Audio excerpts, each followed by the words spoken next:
selaku perencana media di Direktorat Daerah. Itulah rangkaian pertemuan pada hari ini.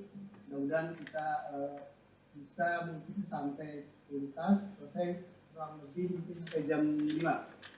Baik Bapak Ibu sekalian, mungkin untuk mempersingkat waktu, kami persilakan kepada Pak PLT Direktur Daerah dalam hal ini Pak Rudo untuk menyampaikan paparan ataupun pembukaan pada serial diskusi pada siang hari ini. Waktu dan tempat kami persilakan.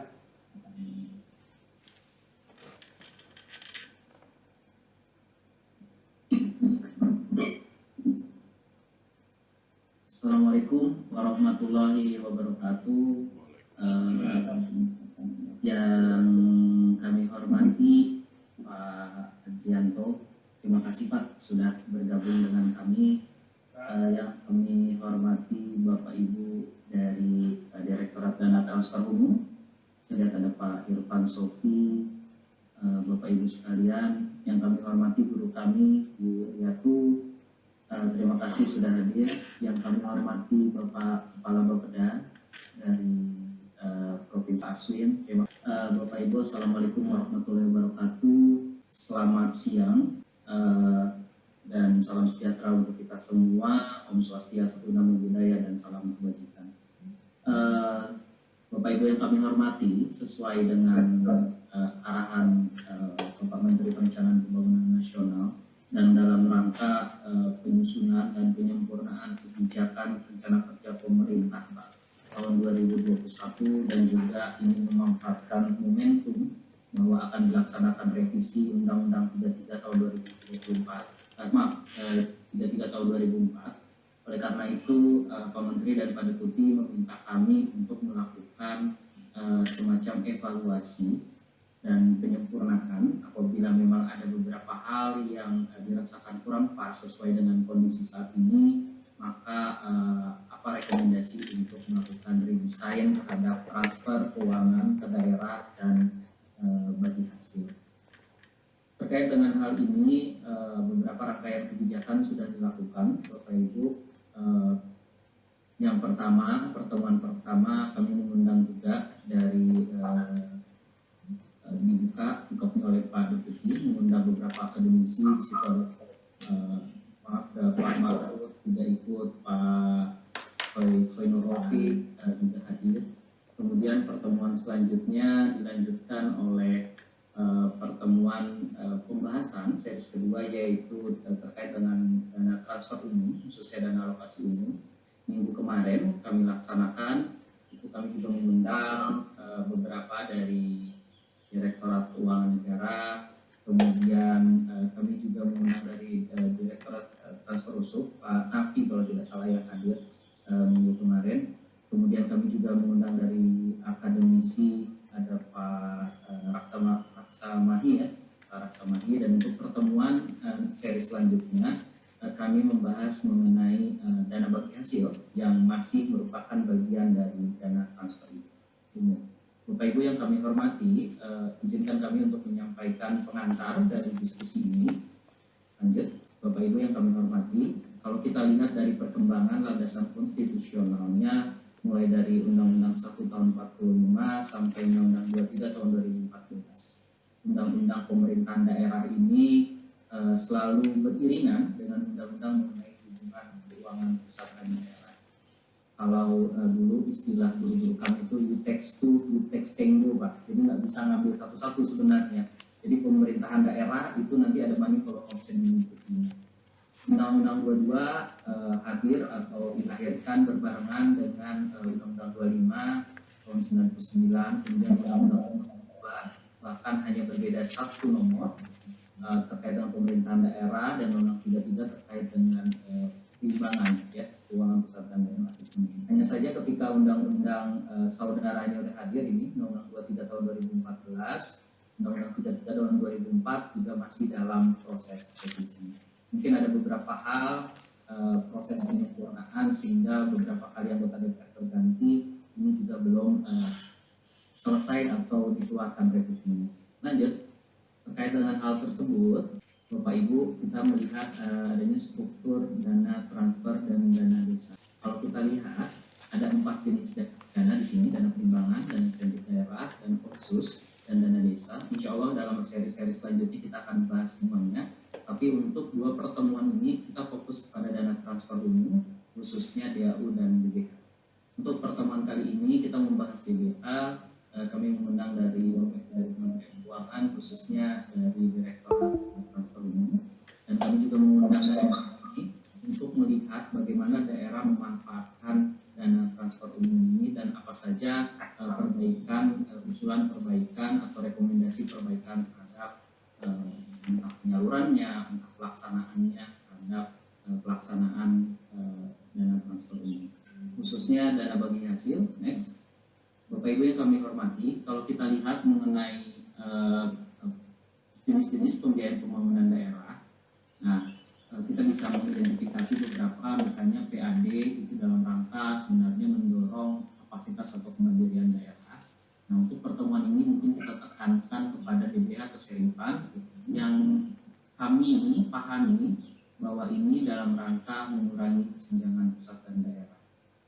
Ketika pelaksanaan desentralisasi yang manakala Indonesia ini pada saat itu memilih Big Bang desentralisasi, hal pertama yang didorong adalah bagaimana kesenjangan antara pusat dan daerah yang selama ini semua keuangan yang dari pusat itu ada perimbangan yang lebih baik. Dalam hal ini adalah melalui BPK.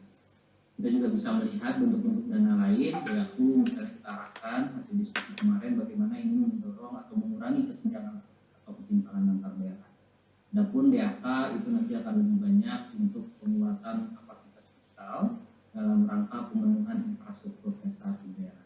Dan bentuk-bentuk TKDD lainnya, baik dana desa dan otsus, DID, bahkan sampai nanti adalah pemanfaatan people fund, private sektor dan sebagainya. Ini yang mungkin kita sebut pendekatan perencanaan kita yang baru di dalam PJ 17, yaitu pendekatan THIS atau DIS. Itu bagaimana mengintegrasikan segala sumber pendanaan pembangunan. Lanjut. Baik Bapak Ibu, mohon kami dikoreksi nanti Pak Trianto. Kalau data yang kami peroleh itu terkait dengan DBH, proporsionalnya juga cukup besar meskipun ini naik turun dari tahun ke tahun, tetapi yang pasti rentangnya di atas 10%. Misalnya tahun 2020 itu data yang kami peroleh, DBH itu sekitar 12,4% dari total TKDD yang diberikan pemerintah pusat kepada pemerintah daerah. Jadi sekitar 105 triliun dari 844,334 triliun ya. Kalau kita lihat dari tahun ke tahun, DBH untuk 2015 110 triliun, turun jadi 109 triliun, kemudian naik lagi di tahun 2020 sekitar 105 triliun. Nanti Bapak Ibu Pak Rianto mungkin Yuriati juga bisa memberikan masukan kepada kami. Proporsi DBH cenderung menurun setiap tahunnya dengan rata-rata 12% pada 5 tahun terakhir. Nanti mungkin kami juga butuh penjelasan dari Pak Rianto dan Bapak Ibu. Next, lanjut.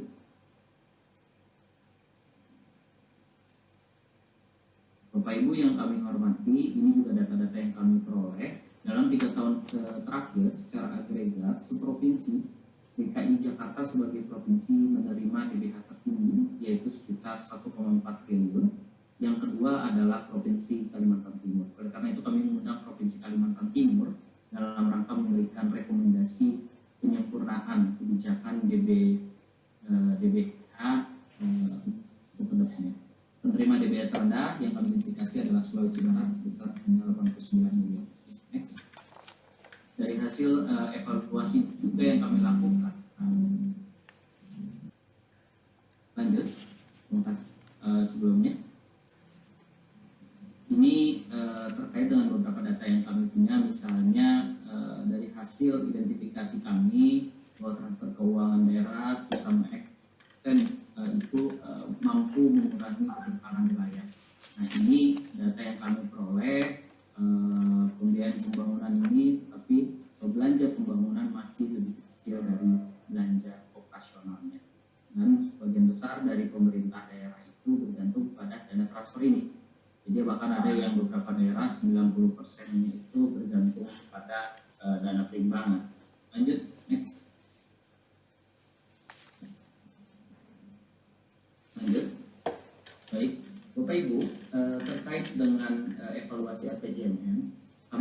mengidentifikasi 3 bagian, yaitu hal yang perlu mendapat perhatian ke depan hasil kajian background study kami, yaitu terkait dengan pendapatan daerah, kualitas belanja daerahnya, dan tata kelola.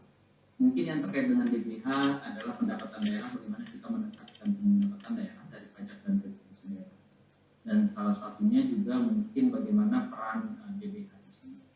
Ini terkait dengan tata kelola keuangan daerah, bahwa kita memerlukan berbagai penyempurnaan pada kebijakan dana transfer, dana desa, dan juga dana otonomi khusus yang akan dibahas pada seri meeting selanjutnya. Next. Nah, ini terkait dengan isu pendapatan daerah atau PDRD. Tren PAD tahun 2014 tahun 2018, datanya kami ambil dari DCPK Kemenku, secara nasional menunjukkan stagnasi kecuali pada pemerintah kota, bahkan kecenderungannya menurun di tingkat provinsi. Nah, ini dilihat rasio PDRD terhadap TPD, transfer daerahnya, turun 2014 sampai 2017 provinsi dan kabupaten mengalami penurunan. Persoalan PDRD ini mungkin terkait dengan pajak retribusi daerah, juga terkait nanti bias perkotaan, basis data, administrasi, teknologi informasi, dan inovasi. Next.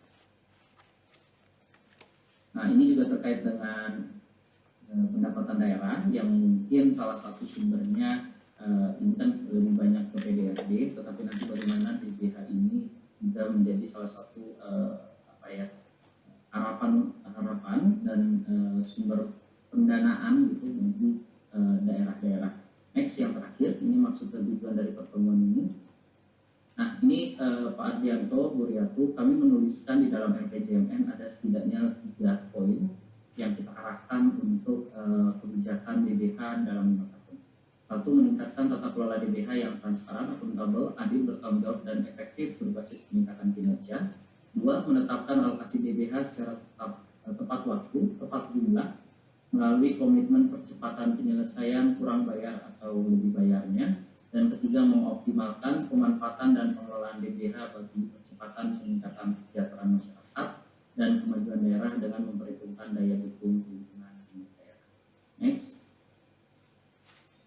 Nah, tujuan kegiatan yaitu jadi kami berharap pada pertemuan ini kita bisa melakukan evaluasi efektivitas dan relevansi skema DBH dalam mendorong daya saing daerah dan mengurangi kesenjangan wilayah, khususnya kesenjangan antara pusat dan daerah. 2, mengidentifikasi peran dan pemanfaatan DBH di pemerintah daerah dalam mendorong pembangunan daerah. 3, merumuskan rekomendasi perbaikan DBH yang tepat sebagai masukan dalam penyusunan regulasi terkait perimbangan keuangan pusat. Bapak Ibu yang kami hormati, mungkin demikian pengantar diskusi dari kami. Nanti Bu Sabrina akan menyampaikan poin-poin detail diskusi ini, dan nanti bisa kita lanjutkan dalam sesi diskusi. Demikian, mohon maaf apabila ada yang kurang berkenan. Kami kembalikan ke Pak Sudira seperti ini. Assalamualaikum warahmatullahi wabarakatuh. Waalaikumsalam warahmatullahi wabarakatuh. Terima kasih Pak Udo yang telah menyampaikan paparan dan sekaligus membuka acara pertemuan ataupun diskusi pada siang hari ini.